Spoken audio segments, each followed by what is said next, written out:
সবকিছু মিলিয়ে আমাদের আসলে স্বাভাবিক করতে সময় লাগবে, বাট আমরা নিশ্চিত করে কয় ঘন্টা লাগবে বা কয়দিন লাগবে এটি যখন কাজ শুরু করব আমরা তখন বলতে পারবো।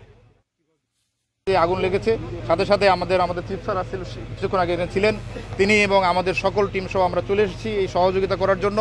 পাশাপাশি আমরা ফায়ার সার্ভিসে খবর দিয়েছি, প্রশাসনকে খবর দিয়েছি, পুলিশ প্রশাসনকে খবর দিয়েছি, এনএসআই, ডিজিএফআই এবং মেয়র মহোদয়কে জানিয়েছি যে মানুষকে জানানোর জন্য যে ধরনের একটি ঘটনা ঘটেছে, বিদ্যুৎ স্বাভাবিক হইতে সময় লাগবে, তা আমরা আপ্রাণ চেষ্টা করছি। আর আমাদের গুরুত্বপূর্ণ যে ইনস্ট্রুমেন্টগুলো, প্রোটেকশনের যে ডিভাইসগুলো আছে, ব্রেকার, রিলে এবং ক্যাবল, আমাদের বাসের কন্ডাক্টর, সেগুলো আসলে ক্ষতিগ্রস্ত হয়েছে। তো যেহেতু বড় ধরনের অগ্নিকাণ্ড, কিছুক্ষণ আগেও এখানে ট্রান্সফরমারে আগুন জ্বলছিল গ্রিডের, সব কিছু মিলিয়ে আমাদের আসলে স্বাভাবিক করতে সময় লাগবে, বাট আমরা নিশ্চিত করে কয় ঘন্টা লাগবে বা কয়দিন লাগবে এটি যখন কাজ শুরু করব আমরা তখন বলতে পারবো। আচ্ছা, এর ফলে সিলেটের বিভাগের কোন কোন জায়গায় বিদ্যুৎ সরবরাহ বন্ধ রয়েছে? এর ফলে মূলত এই গ্রিডের আওতায় যে সমস্ত 11 কেভি সাবস্টেশন রয়েছে, যেমন ধরেন আপনার আম্বরখানা, শেখঘাট, উপশহর, ঘটেশ্বর, বড়ুইকান্দি, এই সমস্ত মূলত এই সাবস্টেশনগুলোর আওতায় পুরা সিলেট শহরই বন্ধ। পাশাপাশি পল্লী বিদ্যুতের পার্শ্ববর্তী যে থানাগুলো আছে সেগুলোতেও আসলে বিদ্যুৎ সরবরাহ বন্ধ আছে। এই ব্যাপারে কোনো তদন্ত কমিটি করা হয়েছে? এটা আমাদের করা প্রক্রিয়া চলছে। চিফ স্যার আমাদেরকে জানিয়েছেন যে খুব সম্প্রতি তদন্ত কমিটি করা হবে।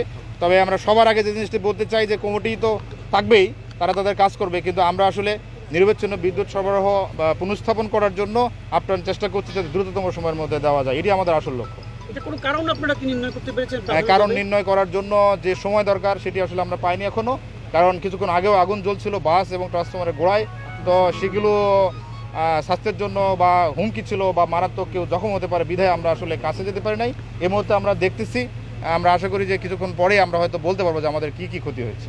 আপনাদের কেউ কি আহত হয়েছে? আর একটা বিষয় হচ্ছে যে সিলেটের বিভাগের অন্যান্য জেলারও কিছু কিছু জায়গায় এখান থেকে বিদ্যুৎ সরবরাহ সেই জায়গায় বন্ধ আছে কিনা?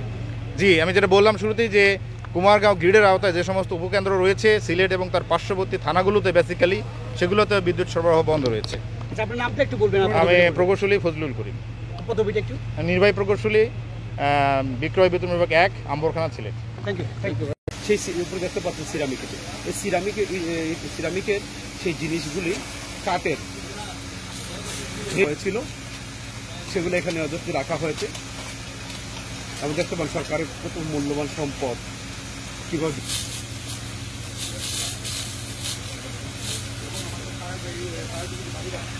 ফায়ার সার্ভিসের পরিমাণ পরিশ্রম করে যাচ্ছেন।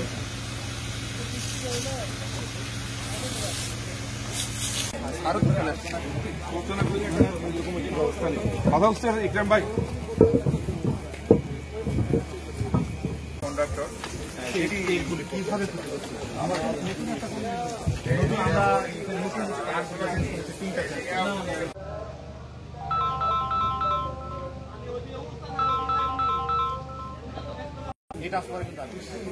সব কিছু এমন ভয়াবহ স্যার আগুনের এখানে শিখাচ্ছেন